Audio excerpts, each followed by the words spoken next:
the deeper you go on this journey, the less people you'll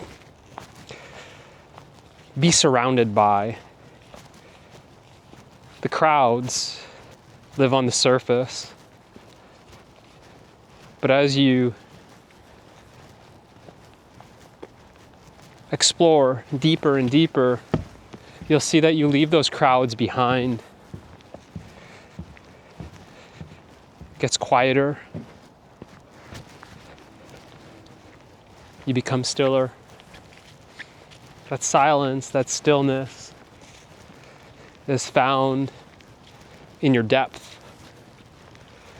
It's not found at the surface. And those who like the comfort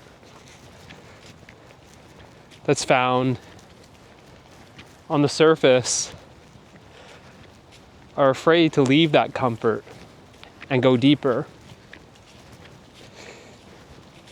But if you're watching this, it's because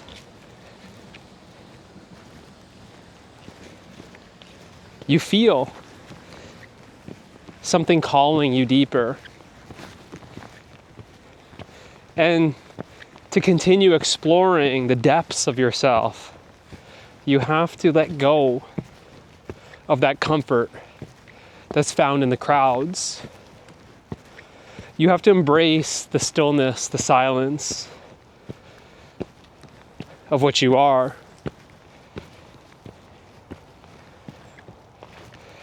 It's not for everyone, yet it is everyone. And that's the irony. We're afraid of what we truly are.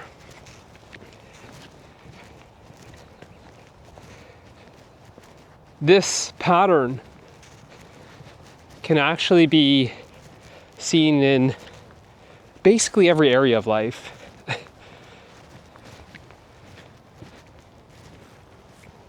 You take the fitness world, for example, or the business world, for example. Let's speak of the fitness world. You have the crowds, what's trending, what's popular, everyone doing that new thing that was buzzing around the new year that's now being promoted for New Year's resolutions. This new fad trend. And that's where the masses are. But those who continue to go deeper, who really see fitness not just as fitness, but as movement, and those who want to experience the essence of movement, come to explore themselves deeper to find that the essence of movement is stillness. And they come to explore themselves deeper. And you see that they leave those crowds behind and they gotta cross this stream here without falling. They leave those crowds behind and they sort of find that they're getting into these weird niches. But in a weird way, not really a weird way, but in a way, they realize it's not so weird. They're coming back to something ancient, primal. They're coming back to the roots of real strength, functional movement, moving holistically in a way that exercise is not this separate thing of life that we do for 30 minutes or an hour each day, but is actually integrated with the way we live to the point where it's not called exercise. as they continue to sort of niche down, they don't find those crowds. They find very few people. It's very rare that they find someone that's into the thing that they're into. Oh my God, I'm not the only weird one. They don't see themselves as weird because that calling, that longing that's calling them deeper and deeper, it's the only thing that feels true. In fact, they start looking at the crowds as the weird ones, the people that are doing the latest trends as the weird ones, because what they're getting back to is not weird, it's natural. That's an example. There's another example in business too that I can share. Same thing. Getting back to what's organic, what's natural, what's true. No longer chasing the next shiny object. No longer looking for hacks.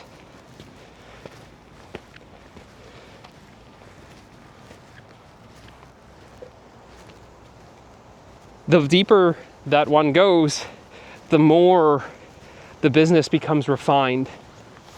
Less is more. Start experiencing an efficiency like you've never experienced before. That efficiency, that proficiency is an expression of your power. It's the potency. That potency can be reflected as profit. That refinement where less is more, quality over quantity. To have a business so lean and mean, it's not compensating. It's not trying to flex or show off. It's not trying to perform. It doesn't have these bloated overhead costs that are always compensating for not really getting to the heart of what truly matters, the essence that you are. Because when you start embodying that essence, you see that actually what falls away is everything that was excess, unnecessary, unneeded. And what's left is something so concentrated, so refined, so potent, that it no longer needs the extras. The extras were simply overcompensation patterns. So it's stripped of all those things. It's not flashy. It's not shouting for attention. It's not caught up in the trends because it's true. It's a true reflection of you. So that can be another example, business. Another example is even when I go camping, where I usually like going camping. Hello. Hey. Algonquin Park, and you see how the crowds are more so on the exterior of the park. And what people describe as going into the interior becomes more uncomfortable. You're letting go of the safety, the security, the comfort. You can't pack everything that you want to into a canoe and paddle 2-3 days into the interior of Algonquin Park. You have to only carry the essentials. You have to discern between what you want and what you need. So the crowds, the people that just want to go for the weekend, much like the weekend warriors, the crowds in the gym are on the weekends, the first 2 weeks of the new year. And then those crowds start dying down. It's very similar.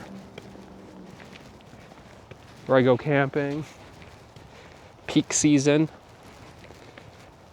nice weather, there's the crowds, and they're on the exterior of the park.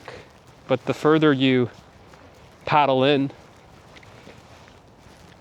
the deeper you explore, you see it starts getting quieter. You start experiencing the silence and the stillness. You see less people in the rivers, the lakes, the streams, the trails. And you start experiencing your aloneness. But that's not some bad thing like most people think.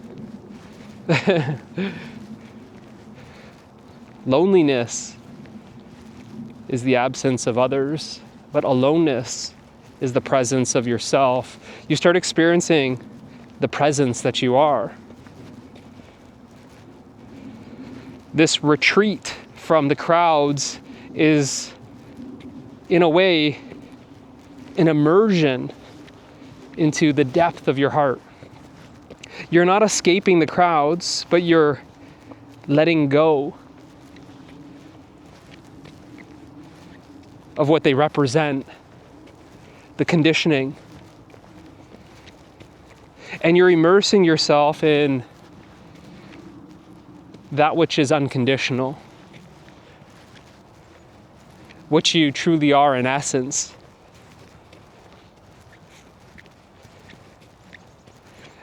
And I can go on with these examples, how the path gets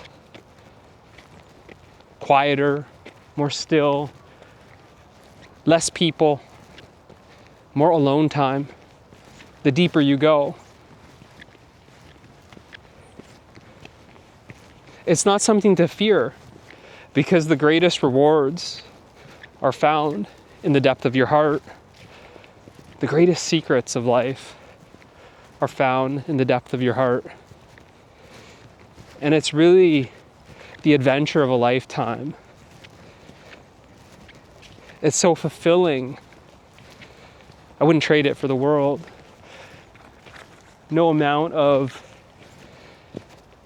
comfort or things, trends, or anything that the crowds are into could ever replace what's realized in the depth of your heart. So if this message resonates with you and feels like less of a message and more of a calling, then that's exactly what it is. It's a calling to explore the depth of your heart. It's a call to adventure. Join me on the journey of truth.